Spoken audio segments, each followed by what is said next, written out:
Hello, today is Wednesday, December 16th, 2015, and I'm your host, Sue Brown, and welcome to info2rail, your freight train of modern media. How y'all doing tonight? Well, it's 8 o'clock, almost 9 o'clock, and we're getting ready to bring you another interview. I want to welcome you all to a great show in store for you today. We're very fortunate to have author and journalist specializing in unsolved mysteries of many kinds, Nick Redfern, with us. First, we're going to take a glimpse into the missing persons files. We have a California need for help in locating a 37-year-old Nancy Bromette of Sunrise, Florida, who reportedly went missing on November 20th, 2015. In Imperial County, Nancy had reportedly traveled to El Centro with her boyfriend, a long-haul truck driver, on November 19th. Bromette, B-R-O-M-E-T, has been dropped off on November 20th in the 500 block of North Imperial Avenue, where she intended to do some shopping while her boyfriend completed his delivery.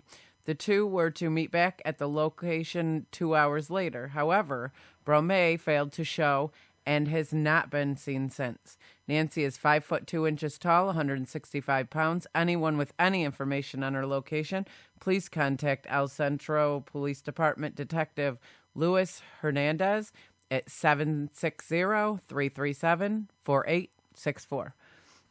Our next one is missing Cynthia or Cindy Boza, age 45, was last seen in Charlotte, North Carolina on December 3rd, 2015. She was driving a gold 2003 four-door Ford Taurus with North Carolina license D as in David, B as in Billy, A as in Adam, 1886. She is 5'4", 125 pounds, has brown hair, brown eyes, and a tattoo on upper left arm. Boza has medical issues, and her family members are extremely concerned for her well-being. She frequently is in the Cabarrus County and Concord area. Anyone with any information on her location, please contact the Charlotte Mecklenburg Police Department at 704-336-8340 or Crime Stoppers at 704-334-1600. As I tell you guys every single time that I do this, I do my show, I put these missing persons out here because to me it's a very important thing, and I want to do everything I can to try to help bring these people home safe to their families, and can't do it without you guys' help. So if you're out there and you see somebody or you know something, please get a hold of somebody. We're going to take a short break, and when we return, we're going to have Nick Redfern with us. Stay tuned. Don't go away. We'll be right back. Okay, we are back with Nick Redfern. Nick has been interested in UFOs since 1978. His main area of research centers around determining what has been learned about the UFO subject at an official level in Britain. He has spent hundreds of hours at the Public Record Office in London and has uncovered thousands of pages of previously classified Royal Air Force, Air Ministry, and Ministry of Defense files on UFOs dating from the Second World War. Nick is the author of several best-selling books on UFOs, including the FBI Files, the FBI's UFO Top Secret Exposed, In Cosmic Crashes, the incredible story of the UFOs that fell to Earth. Nick also lectures on the UFO subject both in the UK and abroad. Hello, Nick, and welcome to info2rail, and thank you so much for being on the show. Yeah, well, thanks for inviting me, sir. Can you start off by telling our listeners a little bit about you and how you got started and what you do? Well, yeah, sure. My main interests in sort of paranormal stuff are the UFO subject and cryptozoology. Cryptozoology being the study of unknown animals like Bigfoot, Loch Ness Monster, Chupacabra, things like that.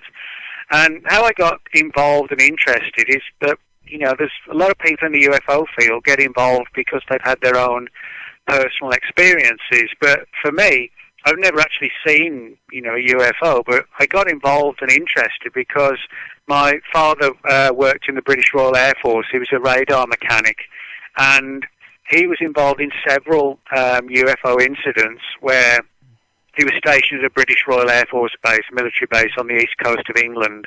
This was still the height of the Cold War, you know, and the Soviets were the big threat. And over the course of 3 nights, they tracked strange objects approaching the British coastline from the direction of Europe, flying very fast, very high. And the first thought was, well, it's got to be some sort of sneak Soviet attack or something like that. But what was weird is that these things weren't flying like regular aircraft. They're actually stopping, like hovering, sort of 20,000 feet over the ocean and the sea, and just hovering there. So it was clear that there was some sort of advanced technology involved, far beyond what anybody at that time was flying. This was back in the 50s. And this went on, as I said, for 3 nights, and fighter planes were sent up to try and intercept these objects. Some of the pilots reported seeing sort of like gleaming bright lights. Others reported seeing classic flying saucer-shaped objects. So it became obvious that we weren't talking about, you know, the Soviets or anything like that. And at the end of the 3rd night, everybody involved, so the radar operators, the radar mechanics like my father who was brought in to examine the equipment, and the pilots, everybody was told, you know, you won't talk about this is a national security issue. And my dad didn't tell anybody about it, but he told me when, this was decades later, you know, when I was about 13 or 14, something like that, and he told me then. And that's what really got me interested in the subject to UFOs, not just because it was my own dad, but also because, you know, he was someone trained in the military, or by the military, you know, on radar. You know, he was an expert on radar. So that got me interested in the subject. As far as the whole writing issue is concerned, I actually wasn't the best student at school. You know, I was just sort of those typical late starters and didn't know what I wanted to do, and just sort of left school at 17 and ambled around. You know, I didn't have no college or university or nothing like that. And it just so happened that I stumbled on a job offer that was open in the town I was living at the time to work on a magazine called Zero. And it was a magazine for like, teenagers, and it focused on sort of music, fashion, entertainment, that kind of thing.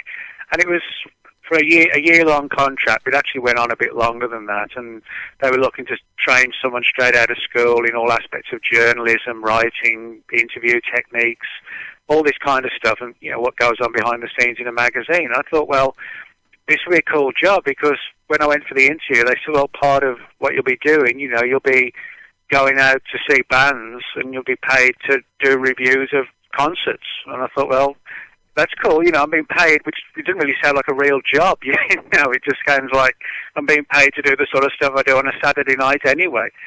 And so that's what got me into the field of writing, and I still do a lot of regular journalism, like music stuff today, but I thought, well, why not try and combine the background that I developed in things like UFOs, thanks to my dad's experience. Why not try and combine that with the experience I'd had in the journalism field and combine the two? So, you know, that's what I started to do, and still do that today. You know, I do several books a year, and but also, as I said, do a lot of mainstream regular journalism and things like that as well. I see you've written a lot of books. A lot of people don't touch down too much on the subject of Bigfoot and such. I see that you've written Monsters of Texas in 2010. Yeah. Can you tell us a little bit about that? Well, yeah, sure. As I said, my other big interest is cryptozoology, and that actually goes back to a trip when I was a kid to Loch Ness, and that sort of got me interested in that subject. But Monsters of Texas is a book I wrote with a friend of mine named Ken Gerhard. I live just outside Dallas, and Ken lives down in San Antonio. So Ken's a good friend of mine, and, you know, we've done a lot of research into strange creatures in and around the Texas area, but also across into sort of Oklahoma, Louisiana, places like that. And we were having a chat one of the days about, you know, books we were working on or planning to do, and we both sort of realized that, you know, between the two of us, we got a lot of reports of strange creatures in Texas. And so we thought, well, why not combine all this material together and do a combined book between the two of us under our own names, or both our names, I mean. And so a company in the UK called CFC Press, they offered to publish it, and what happened was Ken would write one chapter, and I would write another, and he would write another, and I would write another, and we toss them back and forth and add our own bits of information to the relevant chapters and get it into shape, and then that was the theme of the book. So it covers a lot of weird creatures that have been seen in Texas. For example, a lot of people don't realize that much of East Texas is heavily forested, all the way from like Oklahoma right down, the entire border with Louisiana. West Texas, very flat and cotton fields, bordering on towards New Mexico, where you've got the desert-like environment. But West Texas is just extremely, massively forested. So we actually get a lot of Bigfoot reports from that area, because the closer you get to Louisiana, that's where you start to get reports of what are known as the skunk ape, which is kind of like a smaller version of Bigfoot. But because of, sort of the way which Texas sort of bleeds into Louisiana with the borders, we get some reports from those areas just that cross over into Texas. There are also a number of lake monster type reports in Texas, which I think in some cases could be sort of like oversized alligator gar and catfish, but there are some which actually sound more like classic lake monsters, with long necks and humps, that kind of thing. Also, obviously, the sort of the famous chupacabra reports, these sort of hairless, wild dog-like animals. We get a lot of those. But then we get a lot of weirder, almost like paranormal type animals, where people have reported seeing things that actually kind of sound like werewolves, sort of like wolves that rise up onto their hind legs, and very creepy stories. And many of those have sort of paranormal aspects attached to them. For example, many of the Texas reports have occurred around old graveyards and cemeteries. And we also get reports of sort of oversized birds, where people have reported seeing, birds with wingspans of like 15 feet. There shouldn't really be anything that size flying around, but we get a lot of reports, particularly from down by the Texas-Mexico border. So in other words, there's sort of totally across the range different animals all throughout Texas, some weirder than others. I guess a lot of people's question in that category is, what is a Bigfoot? I mean, is it something that's mixed between a human being and an animal, or what do you think a Bigfoot is? Well, there's actually several different theories. One is that they're just some form of unknown ape. If you look at the ape family, we've got, for example, gorillas, chimpanzees, orangutans.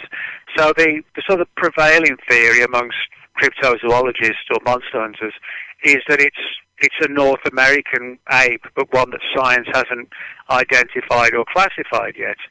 Then you have the idea that, sort of alludes to what you just mentioned, the idea, could it be some sort of crossbreed animal or something along the lines of like a primitive human? That's one of the theories that's been put forward. In the distant past, tens of thousands of years ago, there was Cro-Magnon man and Neanderthal man. One of the theories is, could it be some sort of very early primitive type of human that survived extinction?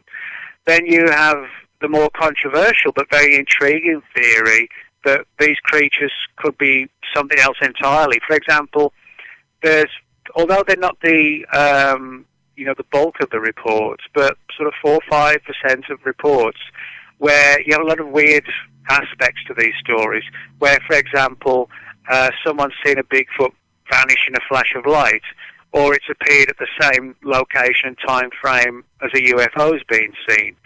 And so, in other words, we get a lot of stories that suggest Bigfoot might actually be weirder than just an unknown animal. It could be some sort of paranormal creature, if you like. So there's a lot of different theories, and you have a lot of different people in the field who have different views. And I'm quite interested in all these sort of the weirder aspects of Bigfoot that people talk about. And there's no doubt that, in my mind at least, not everybody agrees with me, of course, but in my mind, there's something weirder than Bigfoot just being an unknown ape. I'm not saying it isn't an animal, but if it is, then it has some very bizarre skills, that take it beyond just the equivalent of an African gorilla or whatever.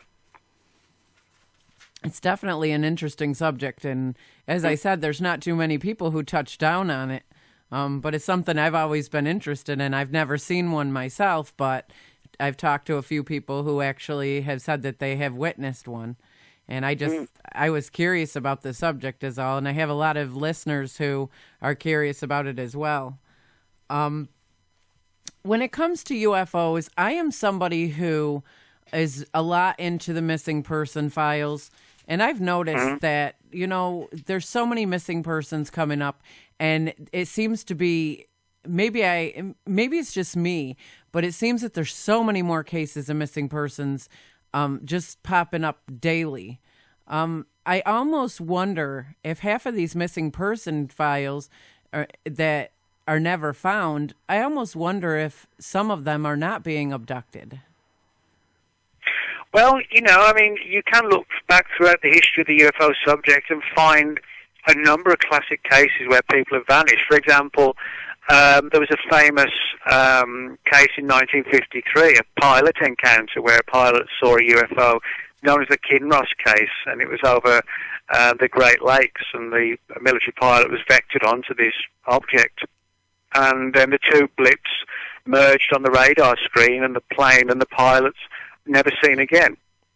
There are several pilot cases like that over the years. A famous one in 1978, an Australian pilot named Frederick Valentich, he reported seeing this strange object sort of descending above his aircraft as he was crossing the straits outside of Australia. And he vanished. He was never seen again. As I said, this was 1978, and that was the last time he was ever seen. So, excuse me, there are a number of cases like this where people have had UFO encounters, and, for all intents and purposes, they're gone, vanished, or, taken away. And it is a fact that, thousands of people every year vanish. They're just not seen again. Now, I'm sure for most cases there's probably a down-to-earth explanation, but in saying that, there are a lot of cases that have odd aspects to them. For example, I don't know if you ever had David Paulitz on your show. He's done a series of books called Missing 411, and that deals with all the people who've gone missing in various national parks and forests, that kind of thing. It's like a very creepy story. Like a real pattern developing of just people, just literally going into the national forests and not coming out. Well, that's the kind of thing that I kind of wonder about, because I've been studying into the missing persons, and I'm somebody who is very much into trying to find some sort of lead to find these people and bring them home. It's something I'm just passionate about. But the more the ufology comes out in the open, the more it almost seems like it's connected in some way or another. Well, again, that then sort of leads to another question. What's the agenda behind all this? Who is it that's doing it? And more importantly, why are they doing it? Why might extraterrestrials, want to kidnap or abduct people? And what's the purpose? So, in other words, the fact that people disappear is only really the start of the story. The bigger picture then becomes what's going on and why. There could be very disturbing reasons. Anything from sort of medical experimentation, putting us in a zoo somewhere, maybe even turning us into food. I think it's kind of like with the human race. There are people who, you can be your friend, and the people can be your worst nightmare. I don't think it's as simple as saying aliens are good or there's another group that's bad, etc. I think that's kind of like us, there are different facets to different people's characters, and possibly the same. They may have agendas that don't agree with ours, and they might feel they're fully justified in taking us for whatever reason. They may think we're the equivalent of like a cockroach or something, and they just use us for whatever purpose. So in other words, there are some disturbing aspects to the UFO subject. There's no doubt about that. Well, a lot of people I've chatted with on my show and off my show, some of them who've actually experienced being abducted, In a lot of those cases, it was to take the sperm from the men and the eggs from the women. And it almost, then there's the aspect that they're making, they're mixing their genome with ours. And that to me it's such an interesting thing because I believe it. Mm-hmm. Well, yeah, there's a lot of cases like that. I mean, the abduction phenomenon, in terms of it being reported and identified and noticed, if you like, that didn't really begin till sort of the late 1950s with a Brazilian case of a guy named Antonio Villas-Boas. And then in 1961 with the Betty and Barney Hill case, one of the most famous abduction stories that really acted like a springboard for what was going to happen later. Now, of course, we have who knows how many reports on record. But, the interesting thing, like you said, is this genetic angle, reproductive angle, the eggs, the sperm. This has given rise to the idea, could they be creating sort of human-alien hybrids? And a lot of research has been done into this area, into sightings of people that kind of look like people, but also look not quite like people, as if they are, a crossbreed. And this has given rise to the even more controversial theory, the idea, are they trying to infiltrate us? Now, of course, the term infiltrate could be benevolent, but it could also be sinister. And I think that's sort of one of the areas that polarizes people into different camps. Those who think we're being infiltrated to try and manipulate us, well, not so much manipulate us, but sort of push us down a path where we don't end up, nuking each other and destroying ourselves and the planet. But then you have the other theory that are they infiltrating us because they want to slowly change things to their way of doing things? Or, do they want to subtly, have almost like a silent takeover where they infiltrate us to such a degree that before we know it, the war's over without a bullet fired or a missile launched, that we wake up one morning and the takeover has already occurred. That theory, I guess, more than anybody else, has been sort of followed by David Jacobs, who has a new book out now. I think it's called Walking Amongst Us, or Walking Among Us, and that deals with this idea of sort of sinister human-alien hybrids among us. But as I said, on the other side of the coin, you've got people who think this is benevolence, that they're trying to do it subtly and quietly without us knowing, but influence us to come more around to like a peaceful world. But if that's the case, I mean, they're clearly not doing a very good job right now, the state the world's in. So hopefully, things may change. But whether they have any bearing on it, I guess, is anybody's guess. I've heard from a few people that have experienced the whole UFO phenomenon that the aliens are coming here and doing what they're doing to try to help us, to try to fix our world. Well, yeah, that's one of the two main theories, and you could look at that from that perspective because, admittedly, we've never been attacked or wiped out. There's never been sort of a War of the Worlds or Independence Day type scenario, where there are thousands of craft in the skies destroying our cities. And you would imagine if they did want to do that, why not do it, hundreds of years ago when we didn't have tanks, missiles, aircraft, atomic weapons. At least today we would have maybe some chance of fighting back. But if they wanted to get rid of us, they could have done it far more easier, when we weren't in a position to fight back. So that's one of the reasons that gives rise to the idea that they are benevolent, but they prefer to act in the background in a sort of a stealthy fashion rather than sort of that classic image, landing on the White House lawn or outside the Vatican or whatever. But also, as I said, it's inevitably, I think, creates this angle as well, as if they're hiding from us, there must be something sinister about them. They don't want us to know what they're doing. And so I can understand why it kind of makes some people antsy and a bit concerned, the idea of whatever they are, sort of skulking around in the dead of night and taking people's eggs and sperm and kidnapping people, and why don't they just come and show themselves? So, it becomes, I won't say it's much problematic, but it does become sort of a division where you have the ones people on the one side and people on the other. One saying it's malevolent, the other saying it's benevolent. And, I don't sort of have a firm opinion. I think, it's a matter of us still just trying to collect as much information as we can to try and figure out what's going on. I think there's so many factors so far that are beyond our understanding, or we just don't have enough data for, that it's hard to sort of, come to a firm conclusion, really. Do you think that exposure will happen in the near future?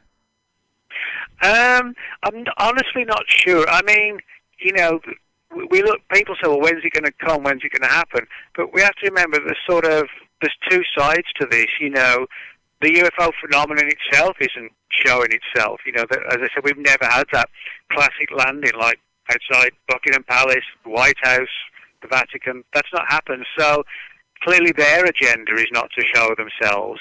Then we have this other issue of government agencies, military agencies, withholding whatever significant material they might have. And I think, it sort of begs the question, who is it within government that's actually hiding the material? Will they release it? And if so, yes. And if not, why not?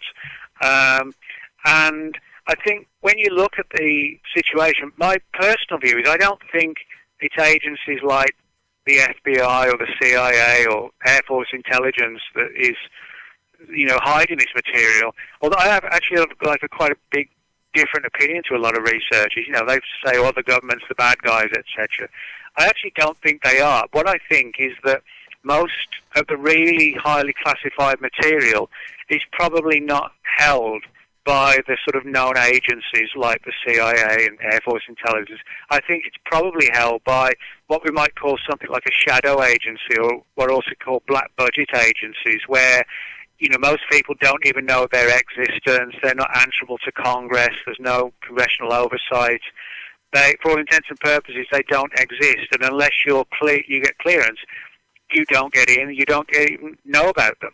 Everybody's heard of the NSA and the CIA, but imagine something of that power and that structure, but that operates outside of government and it's so secret, most people don't know about it. And I think those are the people who are probably sitting on the really deep UFO secrets that most people don't know anything about. But the problem is, of course, in trying to identify who these deeply secret groups might be and where they're hidden.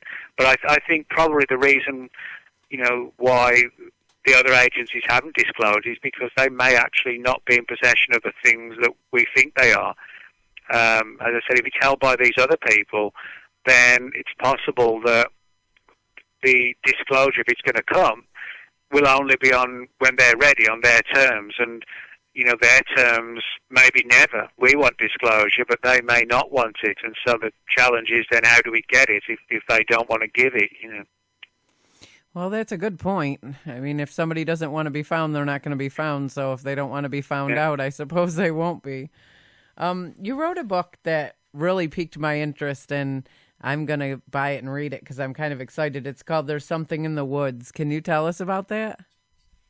Oh, yeah, well, that's one of my cryptozoology books. I mentioned, at the start of the show, one of my big interests is cryptozoology, like Bigfoot, lake monsters, chupacabra, all those kind of things. And what I always do with my books when I do expeditions, like in search of lake monsters or Bigfoot, that kind of thing, I always write the books in the way, like in a diary format, the way that the expedition happened. If I'm going out looking for a lake monster, I sort of start the book, it was a dark night and I jumped in the car and headed off to lake whatever in search of this creature. And so that's how I sort of write my cryptozoology books, is in that on-the-road, first-person diary format. And There's Something in the Woods is one of the books I wrote in that format. It actually deals with events that occurred between, let me get it right, 2005 and 2008. And it deals with all the investigations that I did here in the US and back in the UK. I spent several months back in the UK in 2006. And So it's like a diary type book of like transatlantic investigations of Bigfoot, of werewolves, of lake monsters, of sea serpents, and all sorts of other weird creatures, and me sort of trampling around the woods at midnight and, wandering around with a flashlight on the shores of some old lake and just telling the story as it happened. Wow. That's kind of interesting. That's one that really, the title of it stuck out to me, so that's one I'm really excited in getting.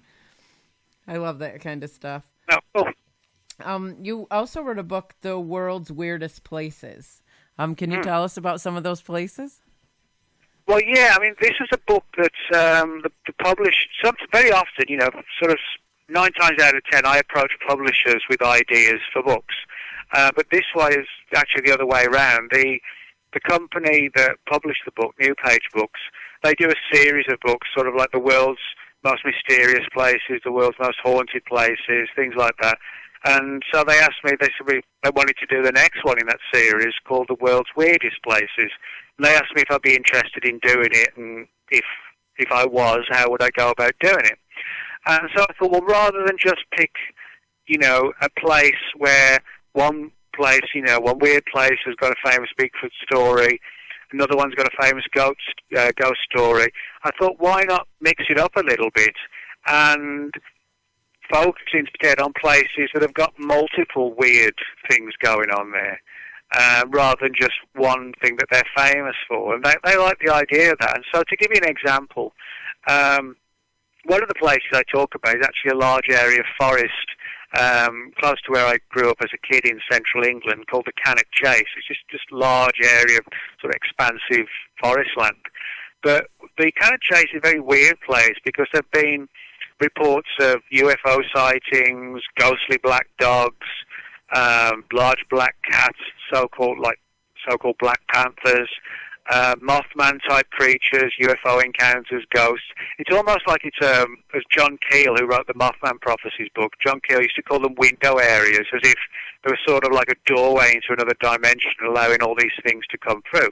And so that's why I included the story of the Cannock Chase, because it had all these sort of multiple different things going on.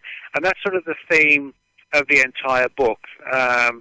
Little towns, around the world that are hotspots for numerous different types of strange activity.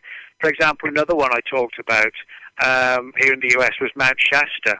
Now, Mount Shasta is famous for, again, multiple weird stuff, like Bigfoot sightings, UFO encounters. There are reports of ancient caverns and caves and tunnels under Mount Shasta where it's alleged that there are the remains of like ancient ruined underground cities built, by some early American civilization that no one has ever identified. We're talking tens of thousands of years ago. And there have been a lot of other weird activity on Mount Shasta as well. So that's kind of the theme of the book, looking at places around the world that have got 5 or 6 completely different but weird mysteries attached to them, and a chapter on each one. So I cover about 5 or 6 places in the US, 3 or 4 in the UK, several in Russia, Japan, South America, Iceland,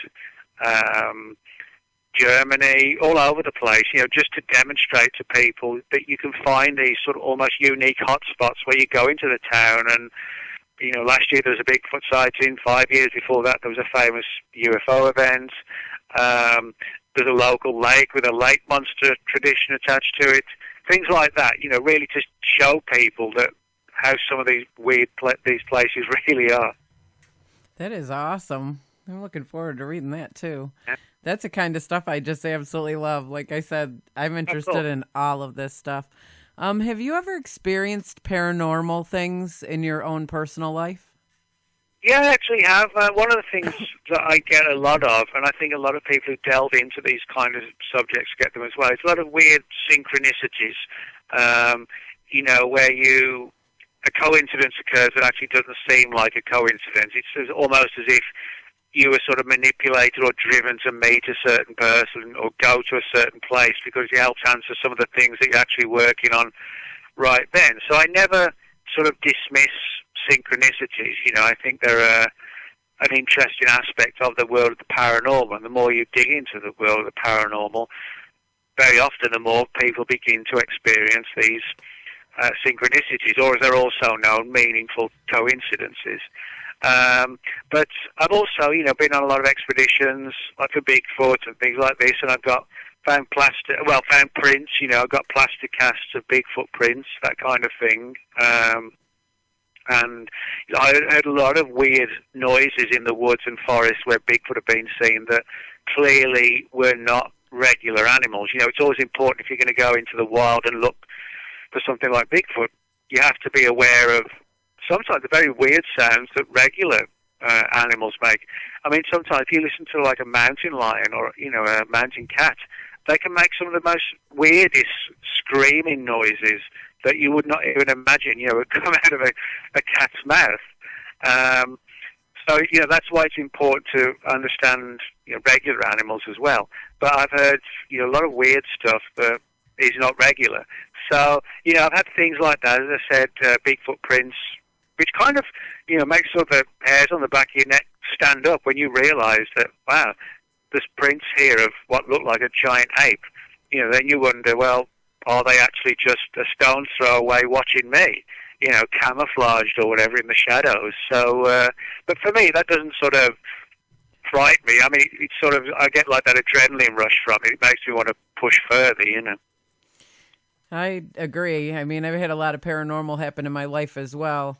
I've learned, I'm 44 years old, and in my years of experience, I've kind of learned that I don't believe in coincidences. I think that when things start to happen in a certain way, when something happens, my first words are, there's no such thing as a coincidence. I'm supposed to be here. This is supposed to be happening. And, there's not always a clear answer on why things happen the way they do, but, like for me, I like to, explore abandoned buildings that are supposedly haunted. And, when I hear something that's not a normal sound in there, darn well that that's not, there's something in there with you. And so many people, there's a lot of closed-minded people that don't believe in the paranormal. And I'm not saying anything against them, but, if they took the time for 5 minutes to look around them and listen, there's so much paranormal, I think, that goes on around us on a regular basis that we don't even pay attention to. Oh, there is. And I mean, you can find paranormal everywhere. I think, we live in kind of very much sort of mysterious, like a material world, a 3D world. And often people dismiss the world of paranormal as just folklore, it's mythology or whatever, But it's actually not. You can find mysteries everywhere, and it doesn't take long before, if you start looking into them, you almost become sort of a player in the story. Like you said, you feel like you're being taken to a particular area for a reason. You feel kind as if you're becoming part of a story almost. So in that sense, it's sort of like then you realise that, yes, this is a situation where the paranormal is real. And of course, if you look at religion, all religions, well, you could argue that, God's deities, they're supernatural. Jesus, for people who believe in the Bible, Jesus supposedly risen from the dead, walked on water, turned water into wine. I mean, what's more supernatural than that? Right, and he tells us right in the Bible that what he can do, we can do too. And that's you can find that in every religion around the world. I mean, I have to admit, I'm not a particularly religious person, but for people who are, I'm pointing out that for people who, people who pray, well, praying, essentially, you're trying to send a message to a supernatural entity with a view to getting a response. People who do that every Sunday, millions of people. So, in other words, I guess a lot of it depends how you define the paranormal. Some people might think paranormal is, it's like chain rattling ghosts, UFOs, and Bigfoot. They don't realise that it also impacts on the lives of millions of people who go to church. It's still an aspect of the supernatural. I don't mean that in a derogatory sense, but when you're dealing with like an ethereal, all-powerful deity that people believe in, that deity by default is supernatural, you know. Absolutely. I kind of have always had this feeling that where I am and where I live and what I'm doing, I'm not alone. I have this belief that we share our space in, you know, I believe that I share the room I'm in right now. I believe that other people live in the same room I'm in, just in another realm, so I don't see them, you know, as well as they don't see me, or maybe they do. But, you know, that's why I wonder, sometimes you'll catch a shadow figure or something out of the corner of your eye, and all of a sudden, you know, it's gone. And you're like, I know what I just saw. Well, maybe those two realms collided for a second and we're visible to one another. So, you know, I have a lot of theories on the fact that I believe that we share space with I think there's a lot of different, you know, layers to our realm. And for me, that's fascinating. I don't mind sharing it all. Well, yeah, I mean, you're right. I mean, there's a lot of research being done today into sort of multiple dimensions and realms, and things like quantum physics are allowing for the existence of multiple dimensions, you know, and I think I sometimes wonder if that could be why things like UFOs suddenly appear and vanish, and why even things like Bigfoot appear and vanish, that maybe that they're actually only temporarily in our reality, but perhaps they originate in other forms of reality, but they have the ability to cross over into our realms of existence in a way that we're, for the most part, not able to. You know, so the idea of there being multi-dimensions, which things could pop in and out of, and, you know, and then be here for a while and then gone again, and they're so elusive, that might explain why they are so elusive. And that would make a lot of sense. Yeah, and if we could understand how to do it on cue, so to speak, well, we could probably do the same. Now, there are some reports where people have, you know, been walking down a road and suddenly everything goes quiet, and when they look around, the buildings kind of look really old, and the people around are dressed in old-style clothing, and it's almost like the person's in a vacuum. And these other people who are dressing in clothes like from 80 years ago, they can't see the person who's just staring kind of in terror. And then suddenly they flip back to normal and they're back in their own street. Almost like, basically like a time slip. You know, you're slipping into another realm, but it's a realm in the past. You know, and you're actually seeing an aspect of reality that's long gone. But if you know how to access it, or, you know, if there's sort of a glitch in, like a glitch in the Matrix or whatever, you know, you can suddenly find yourself plunged into it. But I often wonder if some of these other things, like the UFO phenomenon and Bigfoot and things like this, they know how to do it. It's as easy as them to jump a dimension as it is us to open your front door and come inside your house or leave it. You know, if you know how to unlock the door, you come in and out. And I think it's that kind of same analogy. I wonder that as well. That kind of stuff fascinates me to no end. I notice the paranormal things that happen around me. The ghostly things are a lot. There's a lot of activity around me a lot. My father passed a year ago in October, and ever since he passed, we have a street light out front of our house. And before he passed, that street light never even flickered. And now it goes out. When we go outside, that thing will go out. It just goes off, and it comes back on in a few minutes, and then it goes off. And as soon as we go in the house, it stays on for the rest of the night. And we walk down to the cemetery down the street, and there's a street light right in front of the cemetery that does the same exact thing. But the people that live in that house will tell you it does not do that normally. So it kind of cool. I think a lot of people, you know, around death, you know, or time of death, people often experience a lot of weird activity, and then it's almost as if after a while the spirit or the energy or whatever it is, you know, moves on. But, you know, I know a lot of people who in the immediate sort of days or weeks after death's occurred, a lot of strange stuff has happened. I actually had that about, well, I can tell you when it was. It was December 2003 when my dog Charity died. She was a Shar-Pei, you know, the big wrinkly dogs. And she died, and for the 4 or 5 days after her death, there was just a lot of weird stuff. For example, in the garage, the very night she died, there was like an overpowering smell of wet dog. I mean, it was literally as if you were walking into it almost. Yeah, that's how strong it was. And then hearing sort of like a nails on the hallway floor. You know, it was like it wasn't carpeted, so, and you could often hear a nail. She'd come down the corridor in the middle of the night or something. And I know it wasn't a dream. I know I heard that. And there were several other things like that.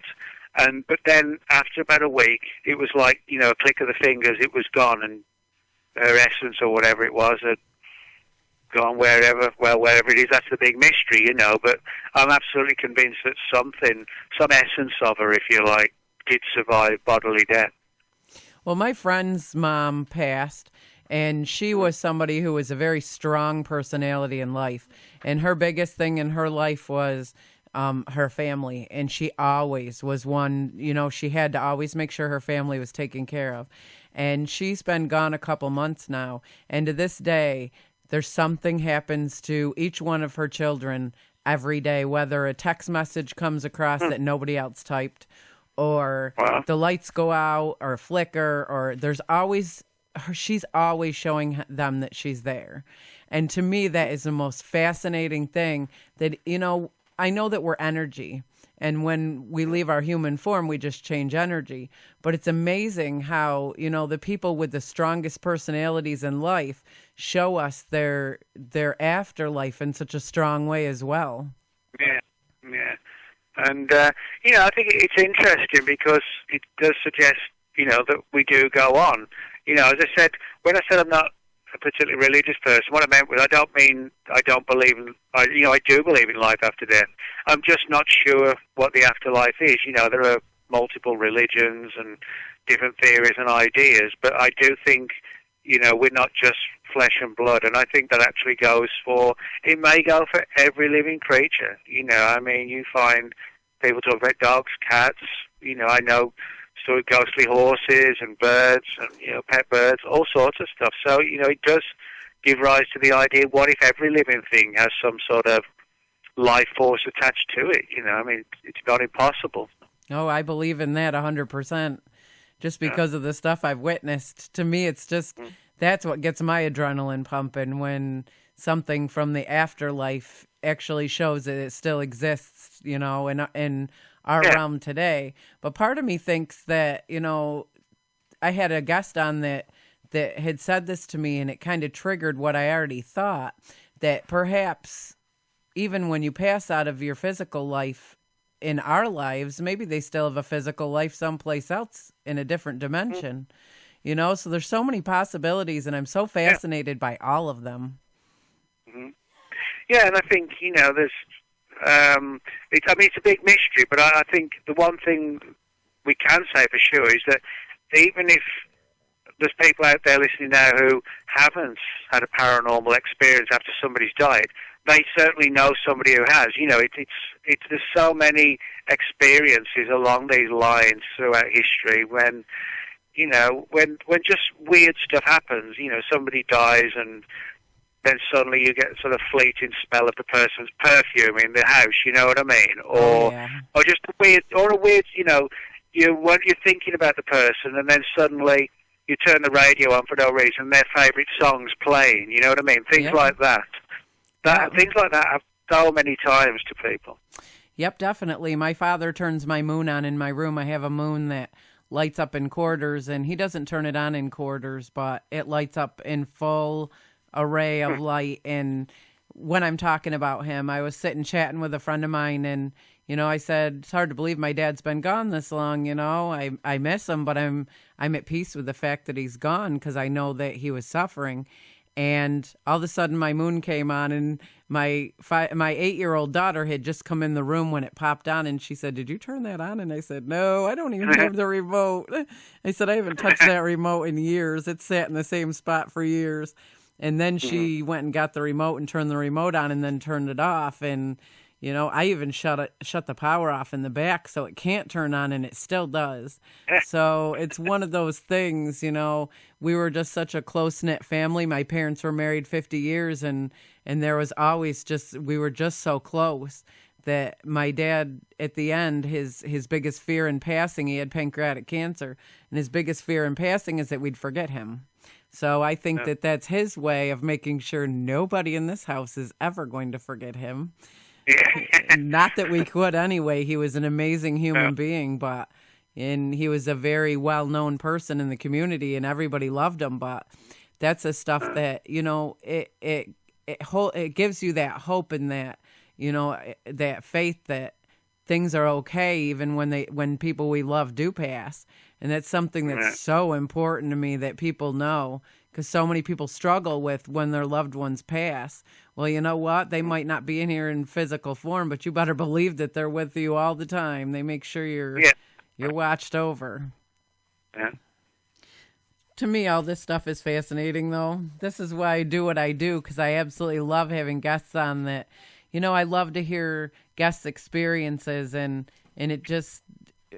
my experiences are not half as fascinating as my guest's experience. I wish I could experience some of the things that they do, but I just love this stuff. Well, it's good that everybody has their own bit of input. It's like like me writes books. Somebody, you have your radio show, and we've all sort of got some input where when we come together and share information, then hopefully we can kind of learn more, because we can all learn from each other. Nobody's sort of got the full picture of what Bigfoot is or UFOs are or what life after death is, but if we all kind of share the information and get together and hang out, then we may be able to sort of start putting the full picture together. So I think that's why it's important to share information and ideas and thoughts, and because somebody else may just have the key part of the picture that you're missing, and vice versa. And I think that's an important thing to sort of keep in mind. I agree. Since I started doing my show, it's be 2 years in February, I have learned and grown in ways that I didn't even know were possible, just from learning from the guests on my show and, their experiences. I love God, and I've always been a firm believer in God and Jesus in every way. But I faltered, when the things are the worst in my life, and I'm crying out to God, where are you, and why are you letting this happen to me? And then I get a guest on my show who has actually had a life after death experience, and told me, what, I did go to heaven, and I did see Jesus there, and I heard God, and I saw my loved ones, and God is really there, and Jesus is real, and it blows me away, and it kind of builds my faith higher and helps me stand on a firmer foundation. And I had one of my last guests on who actually ascended into hell and could actually explain his it was Phil Saracusa, and he explained his descension into hell and the torment there and what he went through and how he was then pulled into heaven. And this stuff, to me, I've never experienced it, but to hear that somebody's actually been there and they know what exists after this life is just phenomenal. So you're right. We're all doing things that interest us, and to plug them all together for me is like makes my whole world go around. It's fascinating. Well, yeah, and the good thing is, there's no shortage ever of paranormal things to investigate, and I think different people sort of move to different areas that interest them the most. As I said, I primarily do UFOs and cryptozoology, but there's ghost hunting, there's paranormal activity, synchronicities, time travel, crop circles, you name it. There's so many different things, so many mysteries out there that's to be looked into, and it's good that people are looking into them, and otherwise we wouldn't have a good picture of the sort of amazing reality that we live in around us. So I think it's important that we do what we do in our own ways. Well, I'm learning. The more I do this, the more I'm learning that all of it's kind of plugged in together. All of it, I think, kind of runs parallel with one another or bumps into one another in one way or another. Well, actually, that's a good point because, you can find, for example, I mentioned some of the paranormal aspects of Bigfoot. Well, a friend of mine named Stan Gordon, who you might be interested in having on your show, he wrote a book a few years ago called Silent Invasion, and it was about a wave of activity in Pennsylvania in 1973 where Bigfoot and UFOs were seen together at the same time, same place, on numerous occasions, and strange lights were seen. So in other words, we find, to get to your point, that we find cases where there are crossovers between different phenomena that most people think aren't connected. For example, I mentioned earlier about the trip I made as a kid to Loch Ness. Well, a lot of people don't realise there have been quite a few significant UFO sightings over Loch Ness. Never mind Nessie and the lake monsters, but there have been UFO sightings. Loch Ness has several famous ghost stories attached to it. And you can find places like that across the entire planet where weird phenomena, paranormal phenomena that most people imagine have no connection are actually seen together in the same places. It's definitely fascinating. I'll have to get a hold of Stan and see if I can get him on the show. Like I said, he'll be happy to be on the show, yeah. Well, the more guests, the better for me. I mean, sometimes I do 2 or 3 interviews a day, and it just, that's what fills me up. I can't get enough of it. And that's good.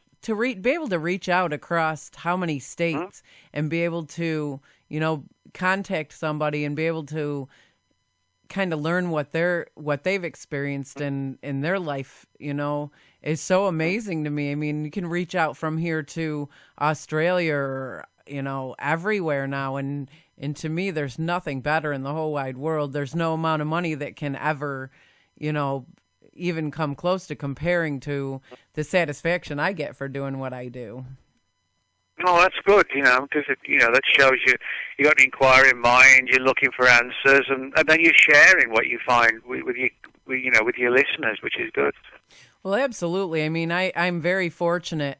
I've only been at this almost 2 years, and I have a lot of followers and listeners, and I'm very fortunate, and I'm thankful. I don't take any of this for granted. But to tell you the truth, I wouldn't be doing what I was doing if it wasn't for all the hours and time I listen to George Norrie do what he does, and Art Bell, and they had that's my dream. I want to have my own show syndicated where I can earn the money to go to these different places, these conferences, and that's my dream. That's my goal in my life.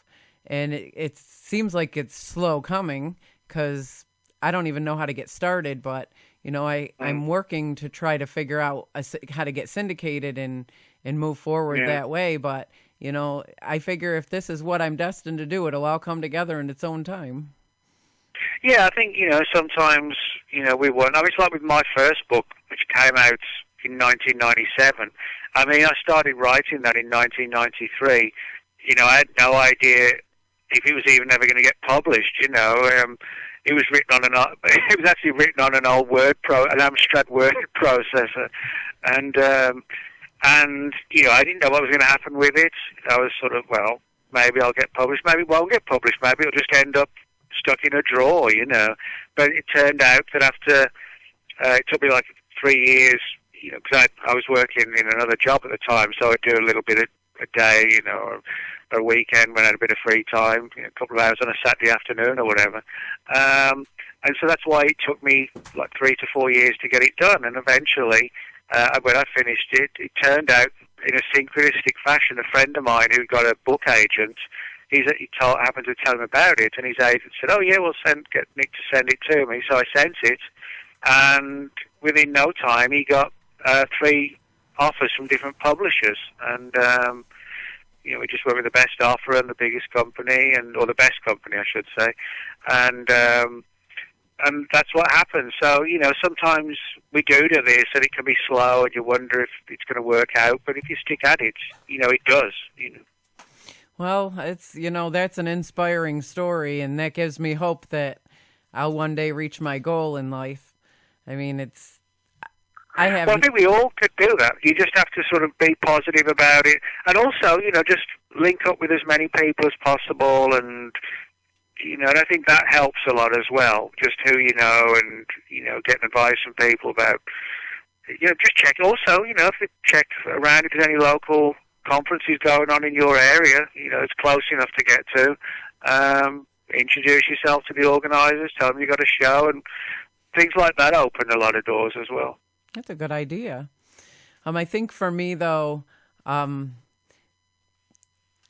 problem with syndication, and it's probably silly, but I'm an open person, and I like my guests to be able to be open and talk about whatever it is they want to talk about, whether it's on subject or not.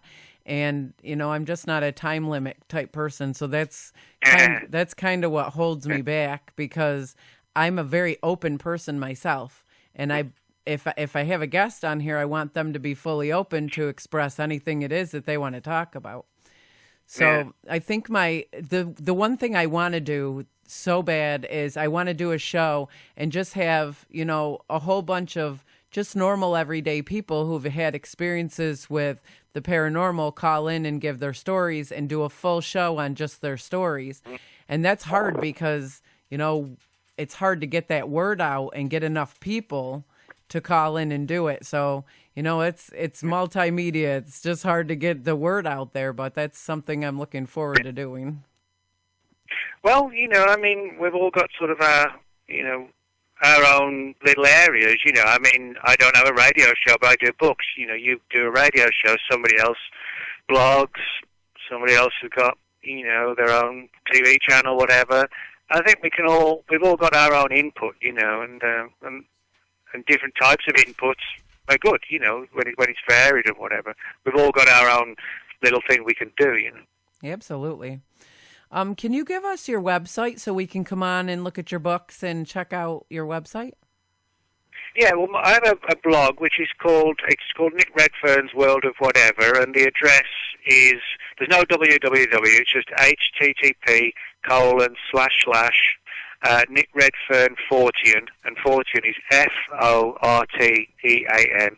So it's nickredfernfortean.blogspot.com. Or if you just type in Nick Redfern World of Whatever, that should take you to the blog as well. And I try and update the blog most days, and I do a lot of online article writing. So at the blog, I link all the articles to the blog.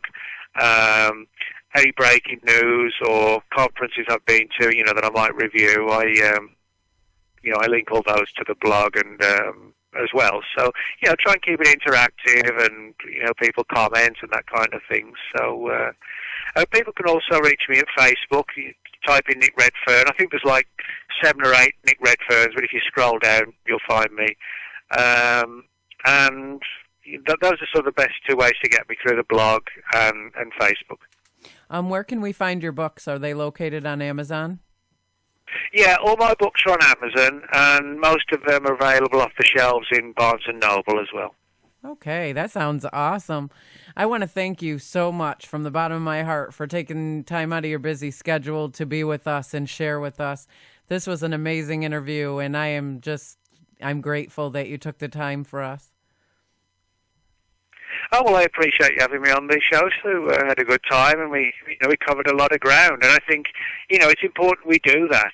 I don't have much time for like all the egos in this subject. You know what I mean? I like to think that we're all kind of in this together, and so that's why I'm always happy to do radio shows, because we're sort of sharing information with like-minded people. We're all in it together. That's the way I look at it.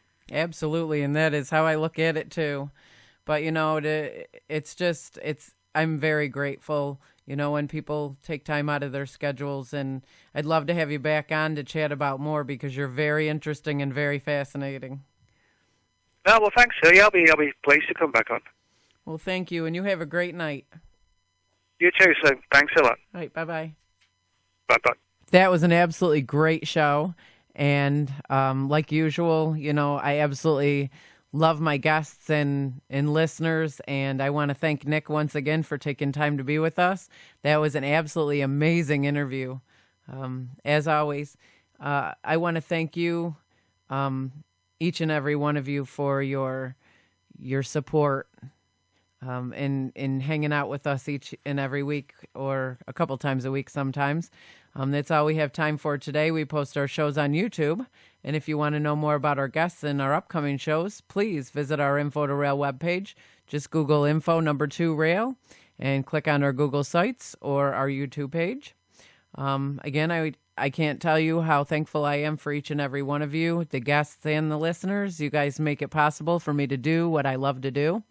I'd like to do an upcoming show on you, the listeners, and anybody out there who has a story to share with us, whether it's a ghost story, a UFO story, a paranormal story of any kind that you want to share with us. My email is info2rail@gmail.com.